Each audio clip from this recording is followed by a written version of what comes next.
How about those freaking Jaguars, man? Y'all got to say it with me. You don't got to say it out loud, but at least say it in your head. 3, 2, 1. Duval!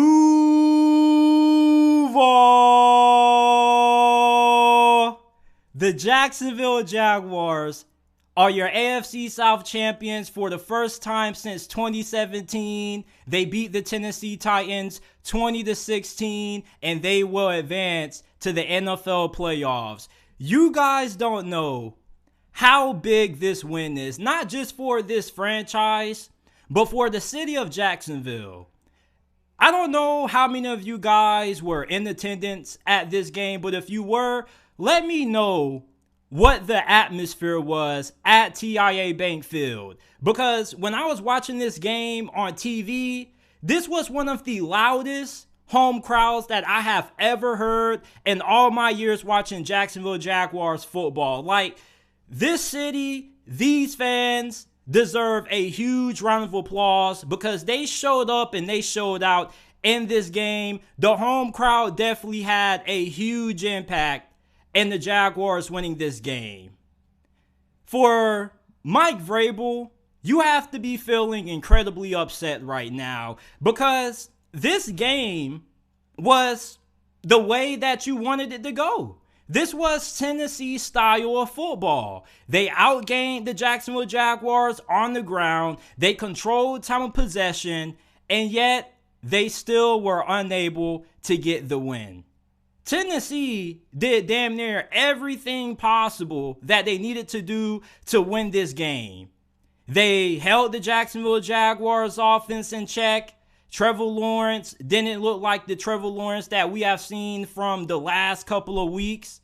Not saying that he played a bad game, but he definitely had a couple of missed throws there. This Tennessee Titans defense, even though they weren't getting pressure on Trevor Lawrence all night, their interior of their defensive line was eating on the interior of the Jacksonville Jaguars offensive line. I mean, Jeffrey Simmons, you had Weaver who was making plays. The Tennessee Titans defense, I was surprised at how well they were able to play in this game. And of course, you knew that Tennessee was going to show up for this ball game. There was no way that the Jaguars were going to come in and do the Titans the same way they did a couple of weeks ago when they blew them out on the road in Tennessee. This is a Tennessee Titans team that, despite all the injuries they had, they fought to the very end of this game. And for a while, I was starting to think that the Jaguars were going to lose this game and that the moment was too big for them. You go into halftime, Joshua Dobbs looks really good. He led a really impressive 2-minute drive that gave the Titans a 13-7 lead going into the break. And then you come out after halftime, and that's when the Jacksonville Jaguars really started to take control of this game. But not because of their offense. Their defense won this game for them. And this is the kind of performance that you want to see out of your team when your young quarterback kind of isn't able to come through for you tonight. Okay, now Trevor Lawrence and company, they still played well enough to get the Jags the win, but this defense is the main story of this win. I mean, the two takeaways that they forced in the second half of this game were absolutely big. You have the interception, then you have the fumble, which turned to a scoop and score touchdown, which ultimately sealed the win for Jacksonville. And once Jacksonville was able to get that scoop and score touchdown, at that moment, you kind of already saw that Tennessee's fate was sealed.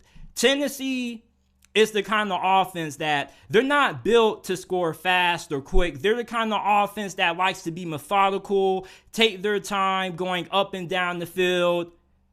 In the first quarter, right, Tennessee got the ball on their second drive with 11 minutes and 22 seconds to go in the first quarter, right? Do you know how much time was left in the first quarter when they gave the Jaguars back the ball after that possession? 1 minute and 23 seconds. The Titans had literally a 10-minute drive in the first quarter. And for Jacksonville, all right, you have that fumble. which was outside of the red zone, which they were trying to get a little creative. And you kind of think that when you go back and you rewatch that play, that maybe Trevor Lawrence could have handed it off. Maybe he didn't have to pitch it the way that he did. But that was a really big mistake for the Jaguars at a very inopportune time. When you're playing the Tennessee Titans, you cannot afford to turn the football over. And you definitely cannot afford to come up empty as many times as the Jaguars did in this game. The Tennessee Titans are the kind of team that you definitely have to take care of the ball every single possession because you never know when your next opportunity is going to come. You saw what Tennessee did early in the first quarter. They held the ball for pretty much the whole entire first quarter. So if you're Jacksonville, with you playing a team that loves to run the ball control style offense, you got to make your possessions count every single one you get. It's just that for Jacksonville, their offense left a lot of points on the board in this game. This game could have been Jacksonville 31, Tennessee 16, very easily. Trevor Lawrence missed a couple of throws. The offensive line in the second half, although it wasn't a performance where they played bad, they did have some moments where on the interior, the defensive line of Tennessee was able to get the upper hand.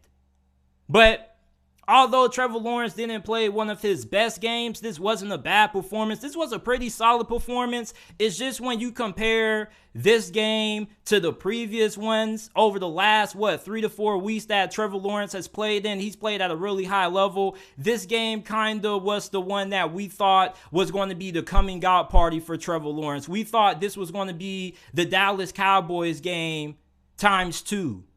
But the Jaguars won with their defense. And that's what you want to see when you have a young quarterback. You want your team being able to find ways to win despite him not playing his best game. And that's what the Jaguars were able to do. Their defense came up incredibly big in this game.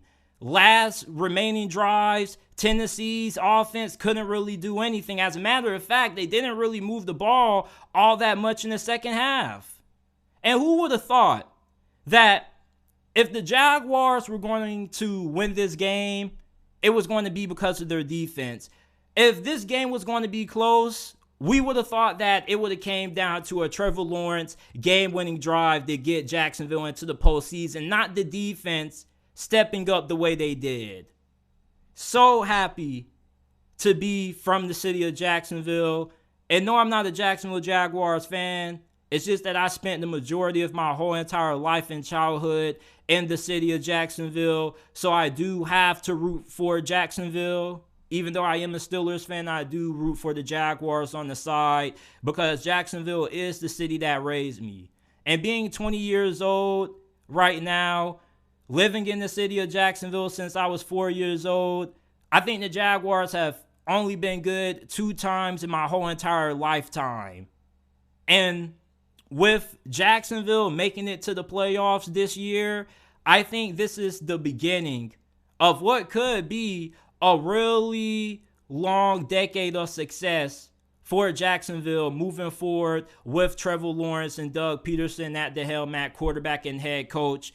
For Tennessee, you end the season on, I don't want to say a completely low note, even though you are going into the offseason on a 7-game winning streak. I mean, I don't think you have anything to feel ashamed of. You fought hard in this game. Like I said to start this segment earlier, if you were to look at the box score without seeing the final score, you would have thought Tennessee won this game.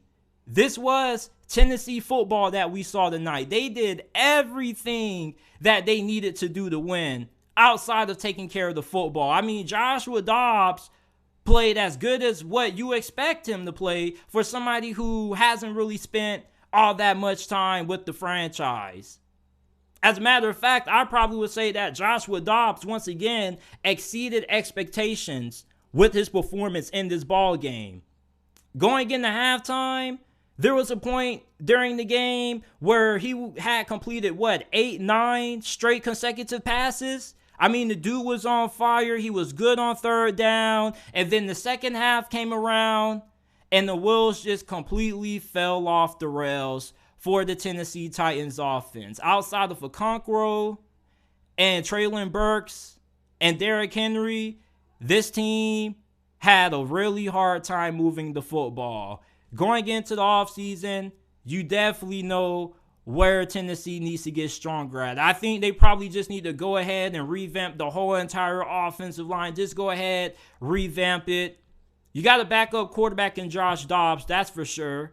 What do you do with Malik Willis? We don't know.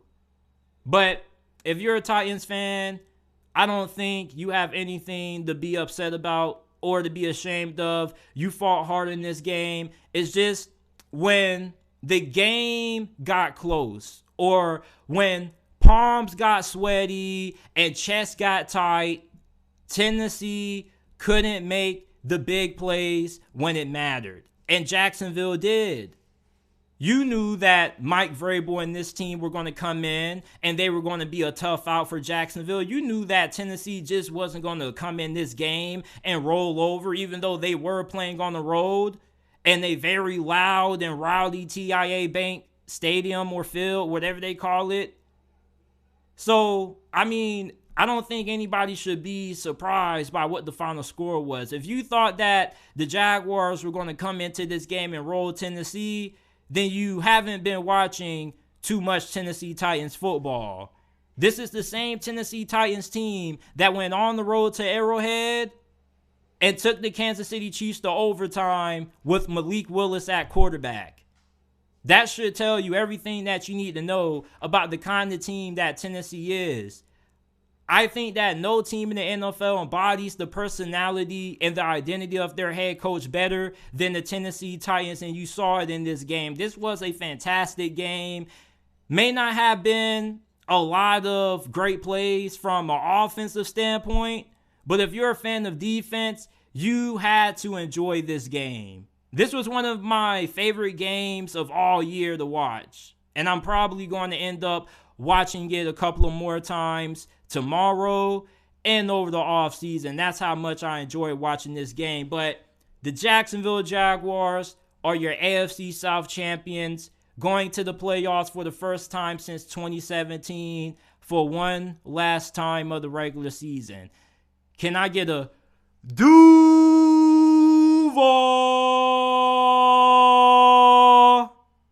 The Jacksonville Jaguars are going to the playoffs, baby.